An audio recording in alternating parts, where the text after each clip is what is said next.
Today we're telling you the story of how the F-117 Nighthawk bomber, once believed to be invincible, was shot down, and more importantly, the incredible twist at the end that no one could have imagined. Let's begin. Mayday, mayday, mayday, mayday, mayday. The F-117 Nighthawk was developed and operated in complete secrecy. Despite its F designation, typically reserved for fighters, it was exclusively a tactical bomber with no capability for aerial combat.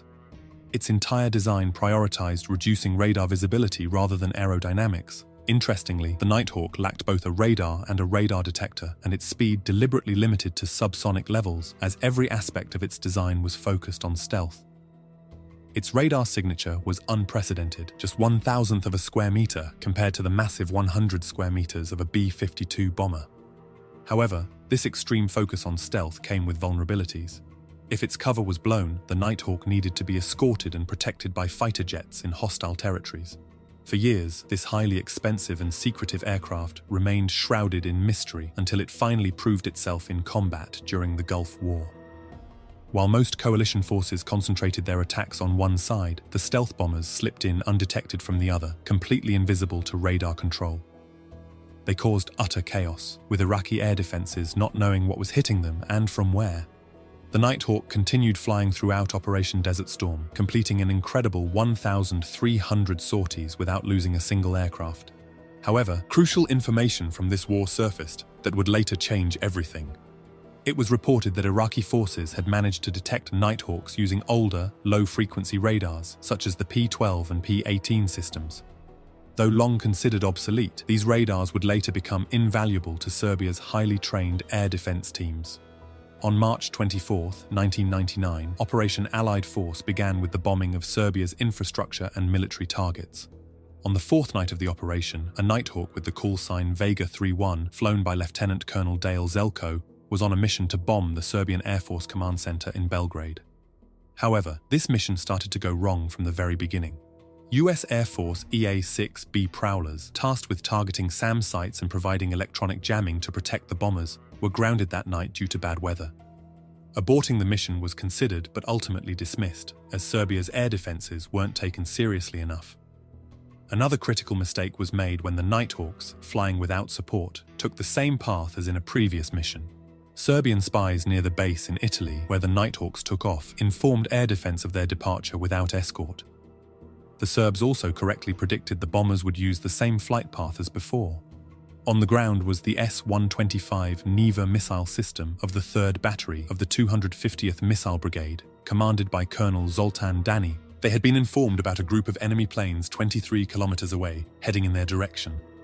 Using their nearly 30-year-old P-18 radar operating on low-frequency waves, they scanned the skies.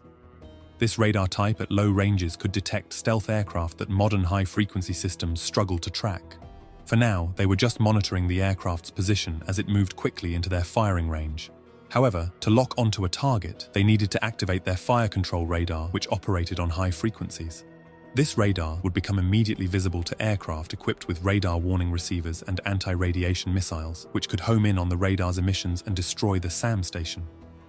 Because of this, Serbian air defense crews were strictly instructed not to use fire control radar for more than 25 seconds, and to never attempt to lock onto a target more than twice from the same position, as this would almost certainly invite enemy retaliation. Dani, unaware that there were no aircraft equipped with this technology overhead that night, operated cautiously. As Nighthawk Vega 31 approached within 16 kilometers, Dani ordered his crew to attempt a radar lock. The first attempt was unsuccessful, and they turned off the radar after 25 seconds. Now, with the enemy aircraft just 14 kilometers away, Dani gave the order for a second attempt. Again, the radar failed to lock onto the target. Knowing the enemy aircraft was heading directly toward them, Dani made the risky decision to disobey orders. He ordered a third attempt. This time, the radar operators managed to achieve a lock.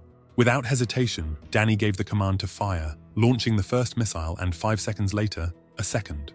Up in the skies near Belgrade, the Nighthawks split up as they approached their designated targets. Pilot Dale Zelko proceeded to his mission, releasing his 2 bombs on the target before starting his way back. However, since Zelko's F-117 lacked a threat warning receiver, he had no idea he was being locked onto by a SAM system. Suddenly, he saw 2 massive fireballs punching through the clouds, heading straight for him. He knew at that moment it was over. He tried to gain altitude to evade the missiles, but they were far too fast. The first missile narrowly missed the cockpit, but its proximity fuse malfunctioned and it flew past without detonating. Just 5 seconds later, the second missile came, and unfortunately for Zelko, it worked perfectly. It exploded beside the Nighthawk, tearing off its left wing and sending the plane spiraling violently toward the ground. Vega 3-1 was shot down, but Zelko was still in the fight. Rapidly losing altitude and pulled by extreme G-forces, he managed to reach the ejection handles and activate the catapult system. Within seconds, he found himself tumbling out of the spiraling aircraft with his parachute deploying as he began a slow descent into enemy territory. He immediately put out a distress call on the emergency frequency. Mayday, mayday, mayday, Vega 3-1, Vega 3-1, going down. Aware that this would make him a prime target for enemy forces to capture, Zelko took a calculated risk by relaying his position to a nearby KC-135. Although against standard training, he hoped that transmitting while at a higher altitude would give his signal a better chance of reaching friendly forces. Falling in his white and orange parachute, clearly visible in the moonlight, Zelko oriented himself away from the lights of Belgrade and toward the dark fields below. He landed south of the town of Ruma, quickly hiding his parachute, scanning the area, and running into a nearby ditch to conceal himself. He smeared dirt on his face and hands to blend in with the terrain. Equipped with a radio, GPS, some flares, and a 9mm pistol, Zelko prepared for the worst.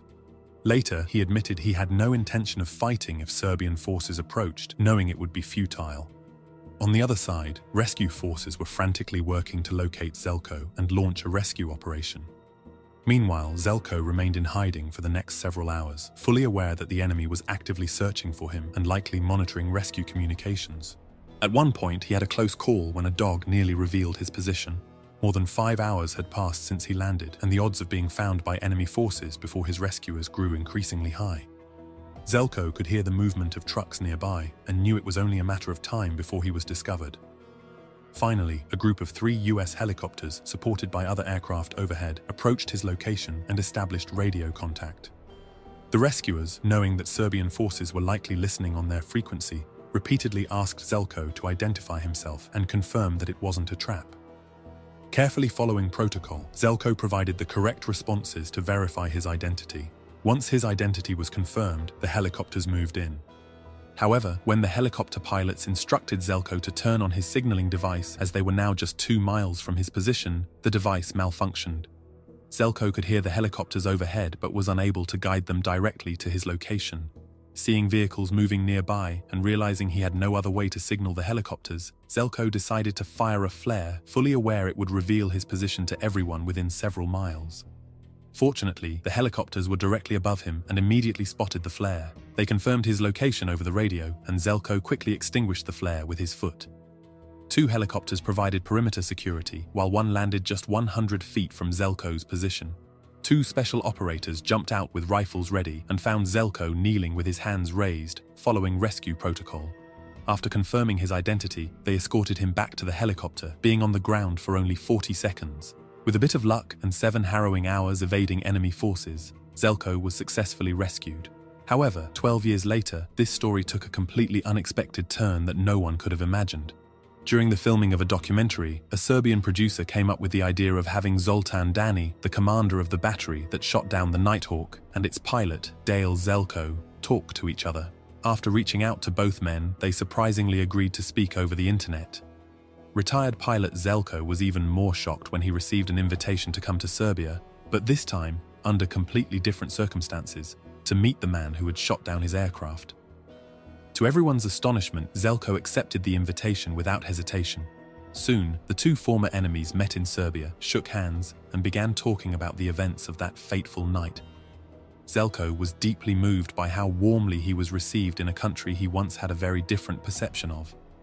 During his visit, Danny and his team took Zelko to a museum where he saw pieces of his downed aircraft, including his helmet, radio, and other equipment. They even visited the exact spot where his plane had crashed, the field where he landed, and the ditch where he hid for 7 hours awaiting rescue. The 2 men agreed that back then they were simply professionals doing their jobs and that any animosity between them was long gone. To everyone's surprise, Danny and Zelko became friends. They met each other's families, and later, Danny and his family visited Zelko in the United States to spend time with their newfound friend. leaving the war behind them.